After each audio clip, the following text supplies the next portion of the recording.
Hello friends, welcome back to my channel. నేను మీ స్వాతి. ఈరోజు మీకోసం ఒక మంచి చట్నీ అండి, అది పల్లి కొబ్బరి చట్నీ అన్నమాట. సో ఇది దోశల్లోకి చాలా బాగుంటుందండి. ఒక్కసారి నేను చెప్పినట్టు ట్రై చేయండి, చాలా టేస్టీగా కూడా ఉంటుంది. ఒక్క ముక్క కూడా వదలకుండా తింటారండి. సో దీని ప్రాసెస్ కోసం పచ్చి కొబ్బరి సన్నగా కోసుకోవాలి. అలాగే 4-5 పచ్చిమిరపకాయలు, ఒక హాఫ్ కప్ వరకు పల్లీలు తీసుకోవాలండి. సో ఒక చిన్న పెనం పైన నూనె పోసుకొని అందులో నూనె వేడైన తర్వాత పచ్చి కొబ్బరి ముక్కలు వేసుకోవాలి. ఇలా బ్రౌన్ కలర్ వేయించుకోవాలి. ఆ తర్వాత పల్లీలు, పచ్చిమిరపకాయలు కూడా వేసుకొని చక్కగా వేయించుకోవాలండి. ఇలా వేయిన తర్వాత ఇందులో కొద్దిగా ఒక 2 రెబ్బలు అలా కరివేపాకు కూడా వేసుకోండి. చాలా టేస్ట్ ఇంకెక్కువ అవుతుంది.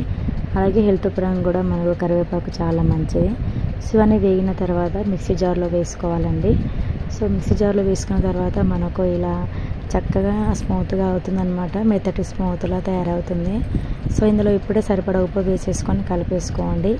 ఇక నెక్స్ట్ వచ్చేసి పోపు కోసం అనేసి ఒక చిన్న మూకుల్లో నూనె పోసుకొని జీలకర్ర, ఆవాలు, ఎండుమిర్చి, కరివేపాకు, కొద్దిగా కలర్ కోసం పసుపు కూడా వేసుకున్నాను.